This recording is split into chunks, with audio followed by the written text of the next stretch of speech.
Hello friends, स्वागत है stock news Bharat में। अगर आप मेरे चैनल पे पहली बार विजिट कर रहे हैं तो सब्सक्राइब करें ताकि आपको लेटेस्ट इन्फॉर्मेशन मिलता रहे। आज हम जिस स्टॉक के बारे में बात करने वाले हैं इसका नाम है साउथ इंडियन बैंक और ये एक पेनी स्टॉक है। इसका प्राइस जो है वो केवल 10 रुपये 40 पैसे है, लेकिन सबसे बड़ी बात है कि आज के ट्रेडिंग सेशन में इस स्टॉक ने लगभग जो है 20% तक की तेज़ी दिखाई है।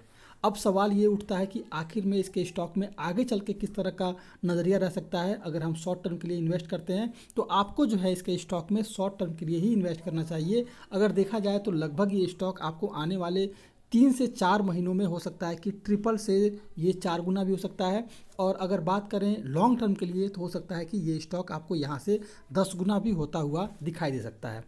किन कारणों से इसके स्टॉक में तेज़ी आ सकती है, तो अगर देखा जाए तो इस स्टॉक का जो मार्केट कैप है इस समय वो लगभग 1800 करोड़ रुपए है और इसका जो बुक वैल्यू है वो लगभग 28 है।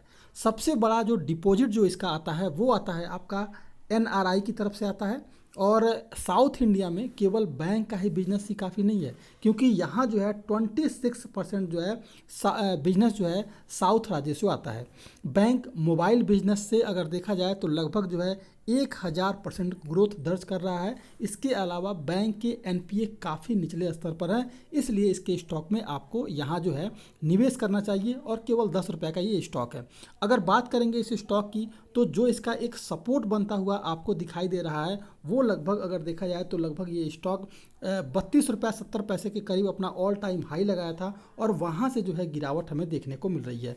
तो जिस समय ये स्टॉक 32 रुपये को क्रॉस करता है तो एक नई तेज़ी जो है इसके स्टॉक में हमें देखने को मिलेगी। और सबसे बड़ी बात यह है कि अभी ये स्टॉक शॉर्ट टर्म के लिए उठाइए लगभग इसके स्टॉक को 2 से 3 महीना में ये स्टॉक आपको लगभग यहाँ से 3 गुना होता हुआ दिखाई दे सकता है। अगर उसके बाद अगर ये 25 रुपये को ब्रेक करता है तो फिर एक लंबी तेज़ी आपको इसके स्टॉक में देखने को मिल जाएगी।